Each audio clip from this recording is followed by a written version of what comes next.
let's say for example you are provided with this entire curve, right? There is a projectile, okay, that takes off such that there is 40 meter per a velocity of 40 meter per second at an angle of 30 degrees, right? You need to realize when such a situation arrives, आपको सबसे पहले vertical component और horizontal component में उसको break down करना है by your own self, right? अब आपसे कह रहा है यार calculate the time it takes to reach the maximum height. What is the maximum height? This is the maximum height, right? I'm going to repeat. Basically, आपका vertical component and your horizontal component, there are two components, right, to this projectile. The horizontal component has constant velocity and therefore does not have any acceleration or gravitational forces acting upon it, right? Throughout, वो देखो एक ही arrow से जा रहा है. However, it's the vertical component that has a certain value, let's say 20 meter per second initially, but as it travels a certain distance, right, it is acted upon by gravitational forces which slow it down, and to a point के highest point पे the velocity becomes zero, right? And then वो अपनी direction change करेगा and in the opposite direction it starts to fall. We are not considering resistive forces. कोई air resistance वगैरह हम accommodate नहीं कर रहे इस example में, क्योंकि मुझसे maximum height के बारे में बात की गई है. I know for a fact that at maximum height the velocity is zero, right? So I'm going to put that as zero. Initial was 40 sine 30, right? One more thing that you need to realize is that when I'm throwing the projectile, when I'm firing the projectile, right, vertical component जो है वो against gravitational forces जा रहा है, उसको मैं minus 9.81 times of t कर दूंगा. यहाँ तक ठीक है. तो मेरे पास जो 2.404 सेकंड आ गया, वो basically it's the time for the projectile to take from here to here. Point A कह देता हूँ, सही है. तो वो 2.04 सेकंड्स हो गया. सिंपली मुझसे कह रहा है calculate the total time of the journey. अगर मेरा मेरा कंप्लीट प्रोजेक्टाइल जो हो जाता है वो यहीं से कैरी फॉरवर्ड करेगा और सिमेट्रिकल मोशन होगा, right? Let's say point y तक जा रहे हैं, तो अगर x to a is 2.04 seconds, तो a to y should also be 2.04 seconds. And if I were to add the two, यार याद रख लेना, ये हो जाएगा 4.08 seconds. अब तुमसे कह रहा है calculate the maximum height reached. Simply you need to understand that you could use the formula. Let's say v squared is equals to u squared plus 2as. मुझे अभी displacement चाहिए at the highest point a.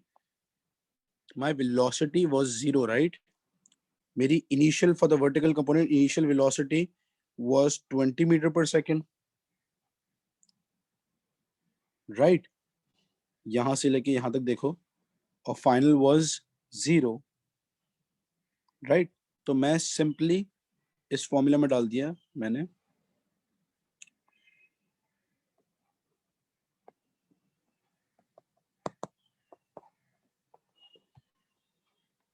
तुम्हारे पास एक simply formula तो था, s equals to ut plus half at squared, right?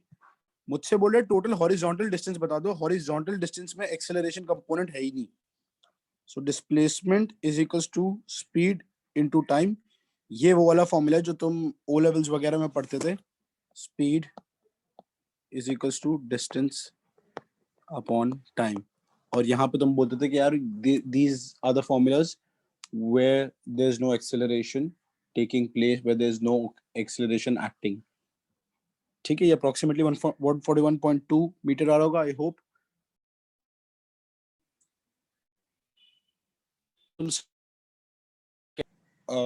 ये देख लो, calculate the resultant velocity at t is equals to 1.5 seconds.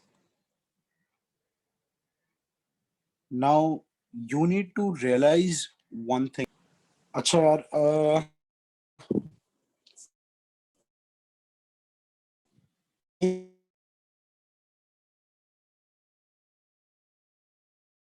एक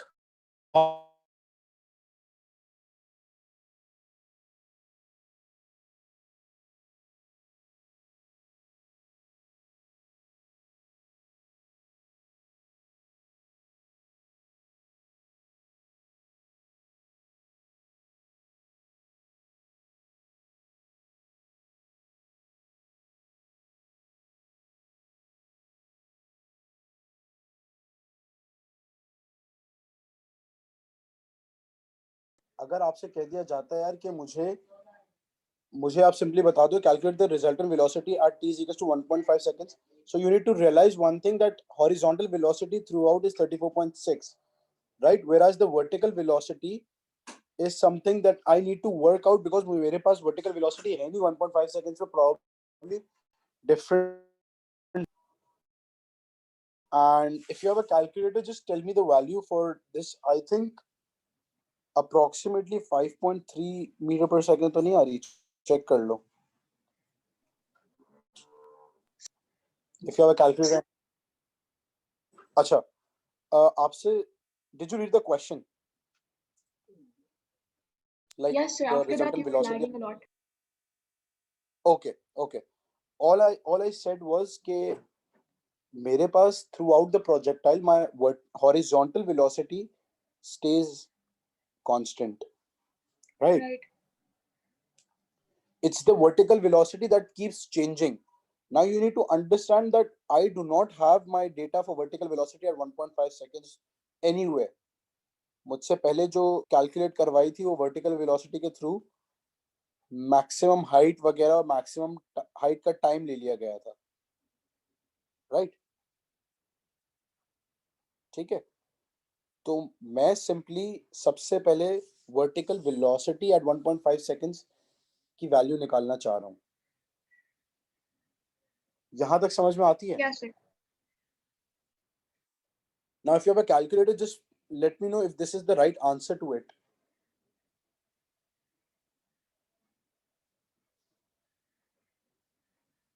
Yes, sir. It's the right answer. Now understand, you need to understand that तुम्हारा horizontal component is, because your projectile was fired in this direction, right?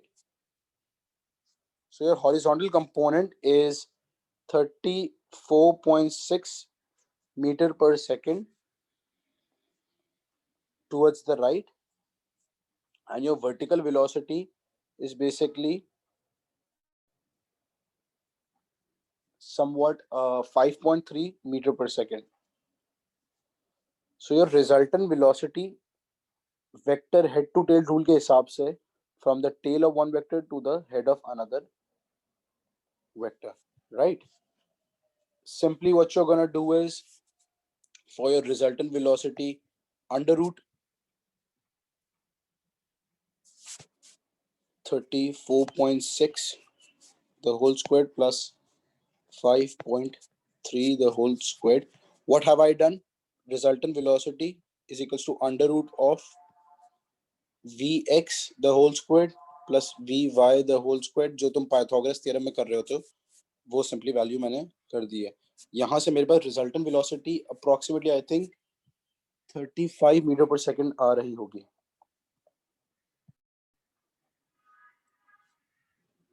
Check कर लो. Calculate the two values of time at which the object makes an angle of 13 degrees with the horizontal. This is a little technical question, so I'm going to give you 2 minutes के आप बस सोच लो what you could have done. देखो यार, सबसे पहले you need to realize one thing. Let's say ये मेरा projectile path था.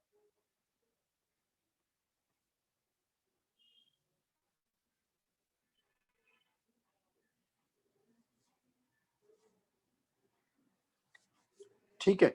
अच्छा, secondly you need to realise one thing कि जो मेरा वर्टिकल कंपोनेंट पहले मैंने जिससे मैंने प्रोजेक्टाइल को फायर किया था वो 20 मीटर पर सेकेंड था, basically 40 sin 30 which is 20 metre per second, right?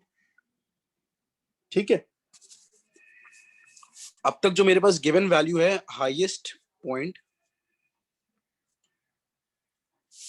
जो मेरा हाईएस्ट पॉइंट है बेसिकली, ठीक है। अच्छा, हाईएस्ट पॉइंट तक जाने के लिए जो टाइम लगा है वो मेरे पास 2.04 सेकेंड्स था, ठीक है। यहां तक now you need to understand one thing that I have fired a projectile, let's say for a minute सोच लो कि वो अगर इधर था तो वो समवॉट 13 डिग्रीज फॉर्म कर रहा था एक ऊपर जाते वक्त, राइट? और एक नीचे आते वक्त भी तो 13 डिग्री फॉर्म कर सकता है।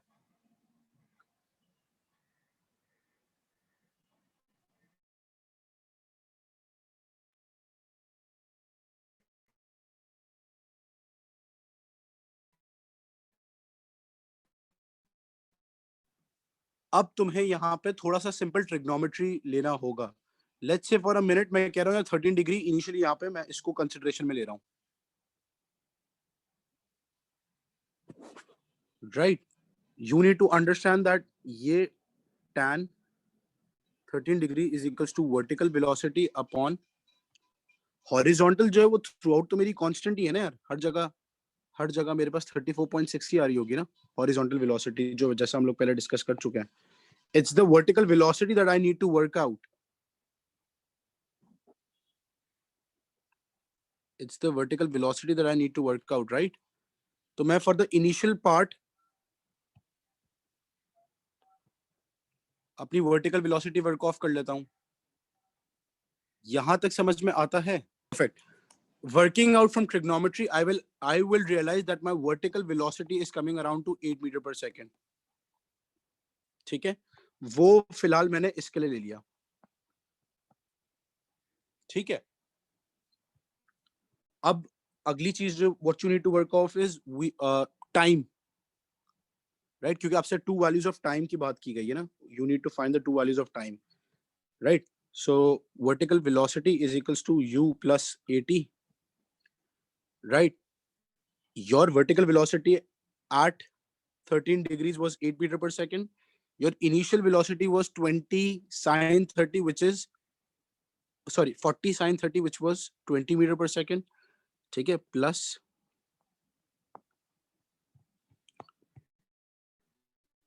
यहां से जरा चेक कर लो, हमारे पास टाइम की वैल्यू आ रही होगी 1.2 सेकेंड्स पर, डाल के देख लेना, ठीक है। What my actual point is कि जो ये टाइम होगा दैट इज 1.2 सेकेंड्स, सही है। एक्चुअल में यू नीड टू रियलाइज कि यार यहां से यहां तक जो डिफरेंस है, because it is a parabolic path, a symmetrical path, यहां से यहां तक का जो डिफरेंस है 0.84 सेकेंड्स का होगा, वो ही यहां से